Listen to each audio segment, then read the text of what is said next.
ഒന്നാമത് myG soccer fest അഖിലേന്ത്യാ sevens football ടൂർണമെന്റിന് ശനിയാഴ്ച മലപ്പുറത്ത് തുടക്കമാവും.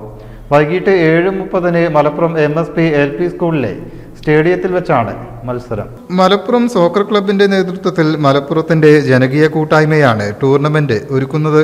ജില്ലാ കളക്ടർ VR വിനോദ് ഉദ്ഘാടനം ചെയ്യും. നീണ്ട 13 വർഷങ്ങൾക്കിപ്പുറമാണ് ജില്ലാ ആസ്ഥാനമായ മലപ്പുറം വീണ്ടും ഒരു അഖിലേന്ത്യാ സെവൻസ് ഫുട്ബോൾ ടൂർണമെന്റിന് വേദിയാവുന്നത്. കർണാടക, തമിഴ്നാട്, ഗോവ എന്നിവിടങ്ങളിൽ നിന്നുള്ള ടീമുകൾ ഉൾപ്പെടെ 24 ടീമുകൾ ടൂർണമെന്റിൽ പങ്കെടുക്കും. 7500 പേർക്ക് കളി കാണാനുള്ള സൗകര്യമാണ് സ്റ്റേഡിയത്തിൽ ഒരുക്കിയിട്ടുള്ളത്. സെവൻസ് ഫുട്ബോൾ അസോസിയേഷൻ സംസ്ഥാന ജില്ലാ ഭാരവാഹികൾ, രാഷ്ട്രീയ, സാംസ്കാരിക, കായിക രംഗത്തെ പ്രമുഖ വ്യക്തികൾ എന്നിവർ ഉദ്ഘാടന ചടങ്ങിൽ പങ്കെടുക്കും. വൈകിട്ട് 7 മണിക്കാണ് മത്സരങ്ങൾ ആരംഭിക്കുക.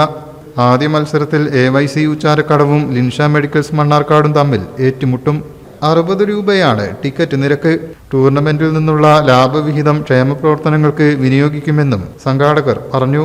മലപ്പുറം സോക്കർ ക്ലബിന്റെ ആഭിമുഖ്യത്തിലെ മലപ്പുറത്തുള്ള ജനകീയ കൂട്ടായ്മയിൽ സംയുക്തമായിട്ട് മലപ്പുറത്ത് 13 വർഷത്തിന് ശേഷം ഒരു അഖിലേന്ത്യാ സെവൻസ് ഫുട്ബോൾ ടൂർണമെന്റ് സംഘടിപ്പിക്കുക. മലപ്പുറം നമ്മുടെ MSP സ്കൂൾ ഗ്രൗണ്ടിൽ വെച്ചാണ് ആ ഫുട്ബോൾ സംഘടിപ്പിക്കുന്നത്. 13 വർഷത്തിന് ശേഷമാണ് ഫുട്ബോൾ ടൂർണമെന്റ് ഇവിടെ വരുന്നത്. അതിന്റെ മെയിൻ സ്പോൺസർ ആയിട്ടുള്ളത് മൈജിയാണ്. അതുപോലെ 20 നാളെ മുതലാണ് ടൂർണമെന്റ് തുടങ്ങുന്നത്. അതുപോലെ തന്നെ അതുമായി ബന്ധപ്പെട്ട് എല്ലാവരുടെയും സഹായ സഹകരണങ്ങളൊക്കെ ആവശ്യമുണ്ട്. അതുകൊണ്ടാണ് പത്രസമ്മേളനം സംഘടിപ്പിച്ചത്. അപ്പൊ എന്തുകൊണ്ടും നമുക്ക് കാര്യം മലപ്പുറം എന്ന് പറഞ്ഞാൽ ഫുട്ബോളിന്റെ ഈറ്റില്ലവുമാണ്, പോറ്റില്ലോ. ഫുട്ബോളിനെ ഏറ്റവും കൂടുതൽ സ്നേഹിക്കുന്ന ആളുകളുള്ള സ്ഥലമാണ് മലപ്പുറം. മലപ്പുറം ബേസ് ചെയ്തിട്ട് കാലങ്ങളായി ഒരു ഫുട്ബോൾ ടൂർണമെന്റ് 11s ആയാലും 7s ആയാലും ഉണ്ടായിട്ടില്ല. അപ്പൊ അതാണ് സോക്കർ ക്ലബ്ബ് ഇങ്ങനെ ഒരു സംരംഭത്തിലേക്ക് വരുന്നത്. ഒരു ടൂർണമെന്റ് സംഘടിപ്പിക്കണം എന്നുള്ള ആലോചനയുണ്ടായി. അതിന്റെ അടിസ്ഥാനത്തിൽ ഇവിടെ മലപ്പുറവുമായി ബന്ധപ്പെട്ട് എല്ലാ ആളുകളെയും വിളിച്ചു കൂട്ടിക്കൊണ്ട് വലിയൊരു സ്വാഗതം രൂപീകരിച്ചു. ആ സ്വാഗതത്തിന്റെയൊക്കെ ആ ചർച്ചയിലൂടെയാണ് സെവൻസ് ഫുട്ബോൾ ടൂർണമെന്റ് നമ്മൾ മലപ്പുറത്ത് സംഘടിപ്പിക്കണം. ഇവിടുത്തെ ജനങ്ങളുടെ ഫുട്ബോളിനെ അത്രയധികം ഫുട്ബോളിനെ സ്നേഹിക്കുന്നുണ്ട്. അപ്പൊ അവർക്ക് വേണ്ടിയും അതുപോലെ ഇവിടെയുള്ള നാട്ടിലെ എല്ലാവർക്കും വേണ്ടിയൊക്കെയാണ് ഇങ്ങനെ ടൂർണമെന്റ് സംഘടിപ്പിക്കുന്നത്.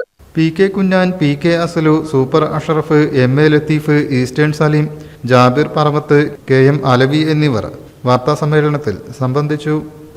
News bureau, Malappuram. ഏവർക്കും ബ്രൈഡൽ ക്രാഫ്റ്റിന്റെ ക്രിസ്തുമസ് പുതുവത്സരാശംസകൾ. Bridal craft, the wedding mall, Pan Bazaar, Tirur.